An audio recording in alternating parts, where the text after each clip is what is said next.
అచ్చా బహుత్ అచ్చా. మీది ఖరీదు చేసిన డైమండ్స్ అసలు శిశువు అయినవి రామచంద్రరావు సాబ్ ఎంతకి కొన్నారు? 10 లక్షలకి మా రంగనాథం గారు కొనిపించారు. అట్ట చెప్పండి. రంగనాథం గారు ఏది పని చేసినా పొరపాటు ఉండదు. ఆయన చాలా బుద్ధి గల మనిషి. అవును సేట్జీ, బుద్ధి మా రంగనాథం గారిది. పెట్టుబడి నాదిగా వ్యాపారం ప్రారంభించాం. ఈనాడు ఇంత వాళ్ళం అయ్యామంటే దానికి కారణం మా రంగనాథం గారే. ఆయన అలా పొగుడుతూనే ఉంటారులేండి.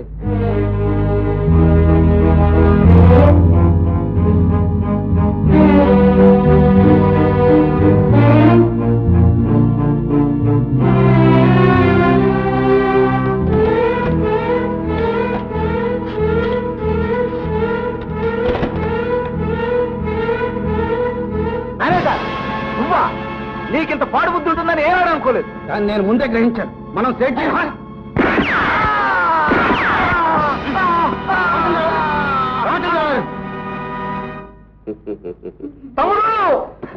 తమ్ముడు తమ్ముడు ఇరుగు. నేను పోయినా నా బిడ్డ నువ్వు కోటీశ్వరులై వాళ్ళకన్నా సుఖంగా దర్జాగా బతకాలి. నా చావుకు కారణమైన వాళ్ళు నేలమట్టం కావాలి. తమ్ముడు, నా బిడ్డను పెంచి పెద్ద చేయి. పగ సాధించు. పగ పగ. బాబాయ్, మా నాన్నగారిని చంపింది ఎవరు బాబాయ్? చెప్పు బాబాయ్, చెప్పు. చెప్తాను. వాళ్ళ మీద పగ తీర్చుకునే మార్గం కూడా చెప్తాను. ఈ ప్రమాదం నుంచి తప్పుకోవడం నా బిడ్డ అదృష్టం. జరిగిందేదో జరిగిపోయింది. భగవంతుడి దయ వల్ల మీరు బతికి బయటపడ్డారు. పోయిన రత్నాల గురించి మీరేం దిగులు పడకండి. నమస్కారం బాబు. నువ్వా? అవును బాబు. మీ సొమ్ము తిని మీకు ద్రోహం తలపెట్టినందుకు ప్రాయశ్చిత్తంగా మా అన్నయ్య ప్రాణాలే పోగొట్టుకున్నాడు. కానీ చనిపోతూ మీ దగ్గర దొంగిలించిన వజ్రాలు నాకిచ్చిపోయాడు. ఇదిగో బాబు మీ వజ్రాలు. సార్, మా అన్నయ్య చేసిన ద్రోహానికి నేను క్షమాపణ చెప్పుకుంటున్నాను. గిరీష్, నీ నిజాయితీకి నిజంగా మా జోహార్లు. ఒకే తల్లి కడుపున పుట్టిన మీ అన్నబుద్ధులు నీకు రాకపోవటం నిజంగా ఆశ్చర్యపడవలసిన విషయం. అవును గిరీష్, ఇదిగో నీ నిజాయితీకి బహుమానం. వద్దు సార్, వద్దు. నాకు కావాల్సింది డబ్బు కాదు. మీ సేవ చేస్తూ మీ నీడను బ్రతికే అదృష్టం కావాలి. మీ ఆదరణ, ఆప్యాయత కావాలి. సార్, మా అన్నకు ఒక్కగానొక్క కొడుకు. వాడు లోకం తెలియనివాడు. వాడిని పెంచి పెద్ద చేసే బాధ్యత నాపై ఉంది. సార్, దయచేసి నాకు ఒక బ్రతుకు తెరువు కల్పించండి. మీ పేరు చెప్పుకొని బ్రతుకుతాను. మీ రుణం తీర్చుకుంటాను సార్. బాధపడ గిరీష్, మీ అన్న చేసిన మేనేజర్ పని నువ్వు చెయ్యి. నమస్కారం బాబు గారు. రండి లాయర్ గారు. అమ్మయ్యా, నా మనసు ఇప్పుడు కుదుటపడింది. అర్జెంటుగా నన్ను పిలుచుకురమ్మన్నారంటే ఏమైందని భయపడ్డాను. దేవుడు దయ వల్ల ఇప్పటికీ గండం గడిచింది. ముందు జాగ్రత్త కోసమే మిమ్మల్ని పిలిపించాను. స్టాంపులు అవి తీసుకొచ్చారా? చిత్తం. రంగనాథం గారు, రేపు మీ వాడు పుట్టినరోజు. ఆ రోజునే మన గగనమహల్ ప్రారంభించిన రోజు. నాకు దెబ్బ తగిలిందని నిర్లక్ష్యం చేయక రేపు సాయంకాలం మన హోటల్లో జరిగే ఫంక్షన్ యథావిధిగా ఘనంగా ఏర్పాట్లు చేయించండి. అలాగే సార్, ఏర్పాట్లన్నీ నేనే స్వయంగా చేస్తాను. వస్తాను సార్. వస్తాను మావయ్య. టాటా. రావిజీ. లాయర్ గారు రాయండి. కిషోర్, ఈ రోజు గగన్ మహల్ ప్రారంభోత్సవం. ఈ రోజే మన పగకు ప్రారంభోత్సవం.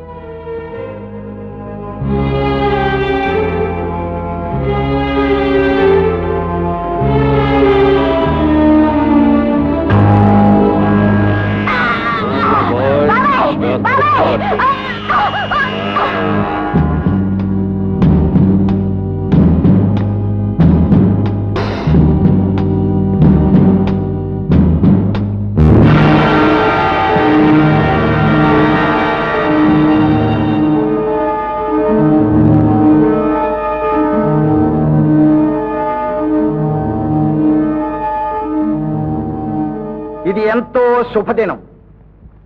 సరిగ్గా 10 సంవత్సరాల క్రితం ఇదే రోజున ఈ హోటలు మీ అందరి సహకారంతో ప్రారంభించబడింది. ఈ 10 సంవత్సరాలుగా ఇది ఇంత అభివృద్ధిలో రావడానికి ముఖ్య కారకులు నా ప్రాణమిత్రుడు రంగనాథం గారు. తెలివి వారిది, సొమ్ము నాది. ఇప్పుడు ఆయన నా ఆస్తిలో ప్రధాన భాగస్వాములు. చచ్చినా బ్రతికినా జీవితాంతం మేము భాగస్వాములుగానే ఉండదలుచుకున్నాం.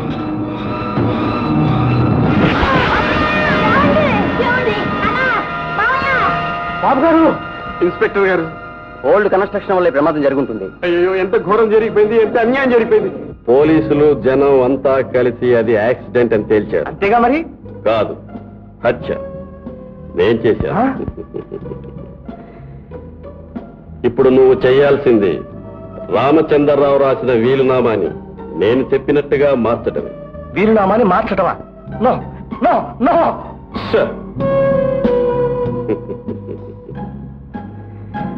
మార్చితే 50,000 హార్డ్ క్యాష్ లేదా హార్డ్ డెత్, దారుణ మరణం. ఆగు. నీకు 2 నిమిషాలు టైం ఇస్తున్నాను. ఆలోచించుకో. పాపం, వాళ్ళు నీ పిల్లలు అనుకుంటాను. వాళ్ళ బతుకంతా దోబూచలాట చేస్తానంటే నీ ఇష్టం. What do you say? నువ్వు చెప్పినట్టే చేస్తాను. గుడ్.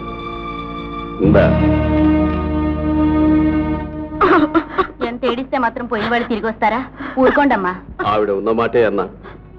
అనుకోకుండా జరిగిన సంఘటన వల్ల మీ దగ్గర నౌకరీ చేస్తున్న నా గుండె తరుక్కుపోతుంది. ఇక ఆయన వాళ్ళ సంగతి ఎలా ఉంటుందో వేరే చెప్పాలా? ఏముండి చేసేదే ఉంది. ఏమిటి ఇలా వచ్చారు? కేవలం పరామర్శించడానికి కాదమ్మా, అయ్యగారు రాసిన వీలునామా వినిపించిపోదామని వచ్చారు గురునాథం గారు. ఎందుకండి వాళ్ళు అసలే బాధలో ఉన్నారన్నా తప్పదన్నారు. ఏమిటో చదవండి. మిమ్మల్ని ఎక్కువ శ్రమ పెట్టగా పాయింట్కి వస్తాను. నా కుమార్తె విజయకు నా భాగస్వామి మిత్రుడు అయిన శ్రీ రావులూరు రంగనాథం గారి కుమారుడు చిరంజీవి గోపీకృష్ణకు వివాహం చేయవలెను. నా యొక్క స్థిరచరాస్తులు నిధి నిక్షేపములతో సహా వారికే చెందును. ఈలోగా నేను చనిపోతే పిల్లల మైనారిటీ తీరే వరకు ఈ ఆస్తిపాస్తుల అజమాయిషీకి అనగా ట్రస్టీగా చిరంజీవి గిరీషు వ్యవహరించవలెను. ఇది నా మనఃపూర్వకంగా వ్రాసిన వీలునామా. ఇట్లు రాళ్లపల్లి రామచంద్రరావు రాలు.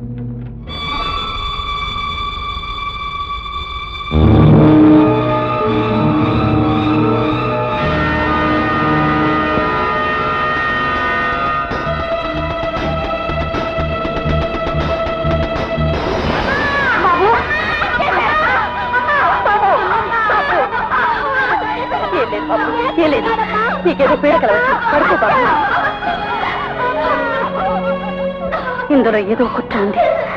లేకపోతే ముందు ముందు వారసుడు కాబోయే నా బిడ్డని చంపే ప్రయత్నం చేయరు. ఇక ఇక్కడ ఒక్క క్షణం కూడా ఉండకూడదు. ఉంటే మమ్మల్ని బ్రతకనివ్వరు.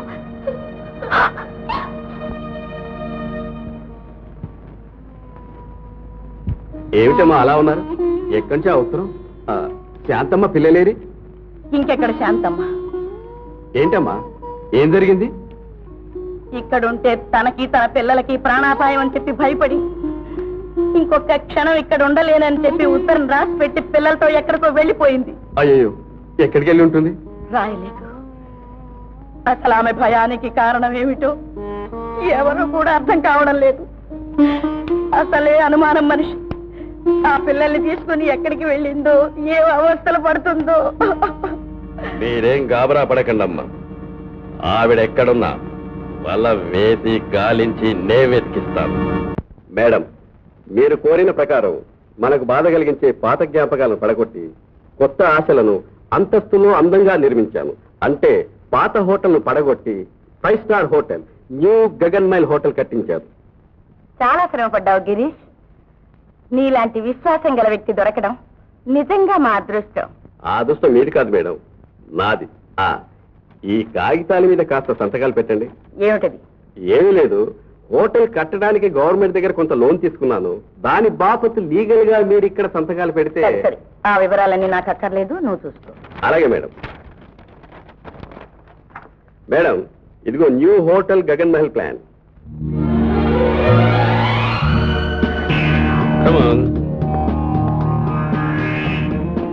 కిషోర్, ఇదే మన లాబొరేటరీ. ఇక్కడ మన నల్ల మందుని అంతకన్నా ఎక్కువ మత్తైన తెల్ల మందుగా మార్చి ఇతర దేశాలకు పంపించి అక్కడి నుంచి మేలి బంగారం వజ్రాలను మనం దిగుమతి చేసుకుంటున్నాం. తెల్లమంది అంటే ఇంగ్లీష్ లో హీరాయిన్ అంటారు. ప్రపంచంలో అన్ని మత్తు మందుల కన్నా మత్తయింది. అలాగా? అఫ్ కోర్స్ అది నీ బాడీకి పనిచేయదనుకో. కమాన్.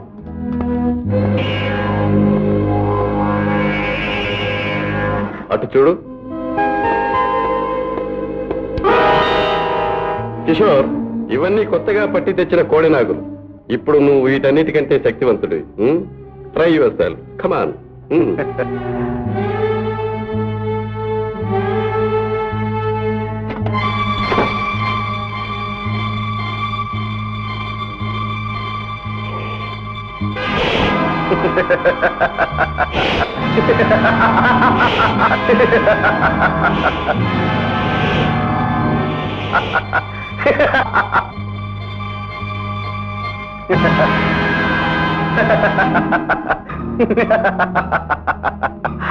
ఇప్పుడే ఉంటావు బాబాయ్.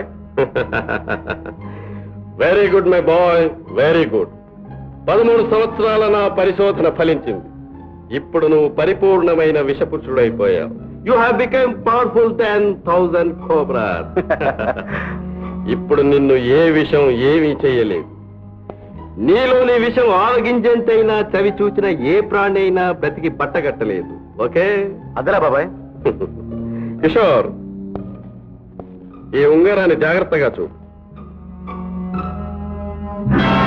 దీన్ని వేలికి వేసుకుని ఎదుటి మనిషికి షేక్ హ్యాండ్ ఇచ్చి నొక్కితే తక్కువ నీలోని ఒక చుక్క విషం అతనిలోకి వెళ్లి 5 నిమిషాల్లో గుటుక్కుమంటాడు. ఏ డాక్టర్లు పరీక్ష చేసినా పాము కాటు వల్లే చచ్చాడంటారే కాని హత్య అని ఎవరు అనరు. కాని ఒక షరతు. ఏమిటి బాబాయ్? దీన్ని హద్దుగా ముద్దుగా మనం వద్దు అనుకునేవాడి పద్దు రద్దు చేయడానికి, అంటే అవసరమైనప్పుడే వాడుకోవాలి. ఓకే బాబాయ్. ఇంకొక ముఖ్య విషయం, ఏ స్త్రీ అయినా నీతో కలిస్తే దానికి ఒళ్ళంతా విషమెక్కి కమిలిపోయి వెంటనే చచ్చిపోతుంది. బాబాయ్, నా బ్రతుకంతా బ్రహ్మచారిగానే. గడపమని నేను అనటం లేదు. రోజుకో కన్యతో రాజాలా బ్రతుకు. ఇన్నేళ్లు నే అభివృద్ధి చేసిన నెల బజార్కి, హోటల్ గగన్ మహల్ కి ఈ రోజు నిన్ను బాసం చేస్తున్నాను. పెద్దరికం మాది, పెత్తనం నీది. అన్నట్టు రేపే గగన్ మహల్ హోటల్ పుట్టినరోజు. గ్రాండ్ పార్టీ నీ కోసం ఎదురు చూస్తుంటుంది. ఓకే? ఓకే.